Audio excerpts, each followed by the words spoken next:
Salam sejahtera untuk kita semua. Pelajaran Sekolah Sahabat dengan tema utama Surat Efesus. Efesus dalam hati. Senin 25 September. Kita ditebus untuk umat. Saat Anda membaca Efesus 2, berusahalah untuk menjawab pertanyaan ini. Apakah yang telah Allah lakukan bagi kita melalui putranya Yesus Kristus? Tetapi Allah, kedua kata itu pastilah kata yang penuh pengharapan yang diketahui umat manusia. Dalam Efesus 2 ayat 1-10, Paulus menggambarkan masa lalu yang suram dari para pembaca suratnya. Dalam penderitaan umat manusia, mereka bertekad untuk memberontak terhadap Allah. Hidup mereka didominasi oleh dosa dan iblis. Tetapi Allah yang kaya dengan rahmat, apakah yang Tuhan lakukan bagi mereka dan bagi kita? Yang pertama, Dia membuat kita hidup bersama Kristus. Kebangkitan Kristus adalah milik kita. Yang kedua, Dia membangkitkan kita dengan Kristus. Kenaikan Kristus adalah milik kita. Dan yang ketiga, di surga Ia mendudukkan kita dengan Kristus. Penobatan Kristus adalah milik kita.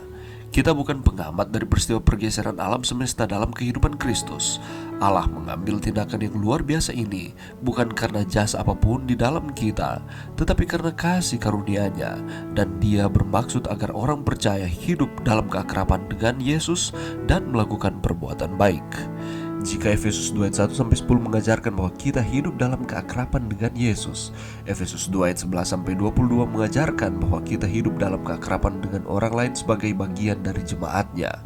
Kematian Yesus memiliki manfaat vertikal, membangun hubungan orang percaya dengan Allah, dan hubungan horizontal, memperkuat hubungan kita dengan orang lain. Melalui salibnya, Yesus menghancurkan semua yang memisahkan orang percaya non-Yahudi dari orang Yahudi, termasuk penyalahgunaan hukum Taurat untuk memperlebar jurang. Yesus juga membangun sesuatu, sebuah bait suci baru yang menakjubkan yang terdiri dari orang-orang percaya, orang bukan Yahudi, yang pernah dikecualikan dari peribadatan di tempat-tempat suci bait suci, sekarang bergabung dengan orang-orang percaya Yahudi untuk menjadi satu. Kita juga menjadi bagian daripada jemaat Allah, bait Allah yang kudus.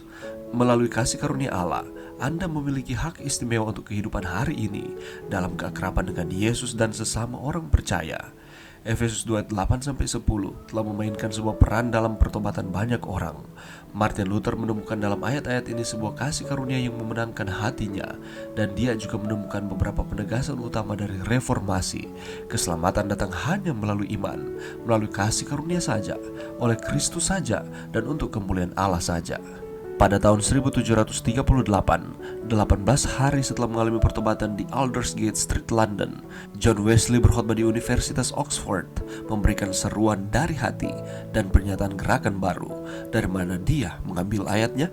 Efesus 2 ayat 8. Pelajaran yang bisa kita dapatkan pada saat ini, Efesus 2 ayat 4-5 mengatakan, tetapi Allah yang kaya dengan rahmat, oleh karena kasih-Nya yang besar yang dilimpahkannya kepada kita, telah menghidupkan kita bersama-sama dengan Kristus, sekalipun kita telah mati oleh kesalahan-kesalahan kita, oleh kasih karunia kamu diselamatkan. Menurut pandangan orang dunia, untuk dapat masuk di dalam kerajaan sorga atau beroleh keselamatan kekal, kita harus banyak berbuat baik. Kita harus melakukan hal-hal ataupun usaha-usaha untuk supaya kita dapat mencapai akan keselamatan tersebut. Kita harus mengumpulkan pahala sebanyak-banyaknya agar supaya kita dapat mencapai akan keselamatan tersebut. Sebagai manusia berdosa, berapa banyak pahala yang harus kita kumpulkan supaya cukup menebus segala perbuatan dosa yang telah kita perbuat? Sampai kapanpun kita tidak akan mampu. Firman Tuhan menegaskan bahwa Dialah yang menyelamatkan kita dan memanggil kita dengan panggilan kudus, bukan berdasarkan perbuatan kita, melainkan berdasarkan maksud dan kasih karunia-Nya sendiri yang telah dikaruniakan kepada kita dalam Kristus Yesus sebelum permulaan zaman. 2 Timotius 1 ayat 9. Jelas sekali bahwa keselamatan adalah oleh karena kasih karunia, oleh karena anugerah yang Allah berikan kepada kita, dan ini bukan hasil usaha kita. Untuk beroleh kasih karunia atau anugerah Tuhan ini, tidak ada jalan lain selain percaya kepada Yesus Kristus sebagai Tuhan dan Juru Selamat. Dia telah melakukan segala sesuatu bagi kita. Dia datang ke dunia, Dia menjadi manusia, Dia melayani manusia, bahkan Dia taat sampai mati di kayu salib hanya untuk saudara dan saya. Sebagai orang berdosa, seharusnya kita sendiri yang bertanggung jawab menanggung dosa yang kita perbuat. Karena Roma 6 ayat 23 mengatakan, sebab upah dosa ialah maut, tetapi karunia Allah ialah hidup yang kekal dalam Kristus Yesus Tuhan kita.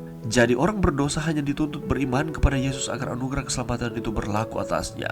Dan refleksi dari iman kita ialah kita mengasihi Tuhan.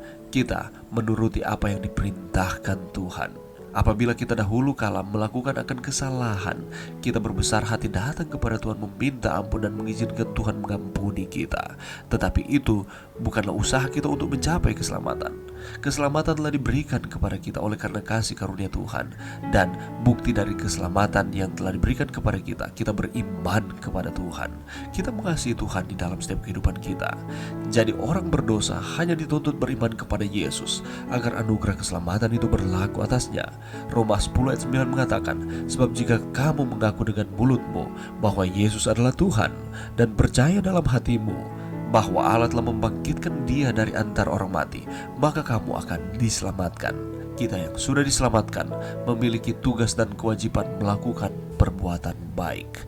Jadi, perbuatan-perbuatan baik yang kita lakukan adalah buah yang harus kita hasilkan setelah kita diselamatkan, bukan sarana untuk justru mendapatkan akan keselamatan. Kita telah diberikan kasih karunia, kita telah diberikan keselamatan oleh Tuhan. Dan apa yang harus kita lakukan selanjutnya? Mari kita hidup dalam keakraban dengan orang lain sebagai bagian dari jemaatnya, untuk merefleksikan keselamatan yang telah Allah berikan kepada kita. Mari berdoa. Terima kasih Tuhan atas firman-Mu pada saat ini. Terima kasih Tuhan karena kami telah ditebus dan kami diberikan keselamatan dan kami adalah anak-anak-Mu. Ini doa kami Tuhan di dalam nama Yesus. Amin.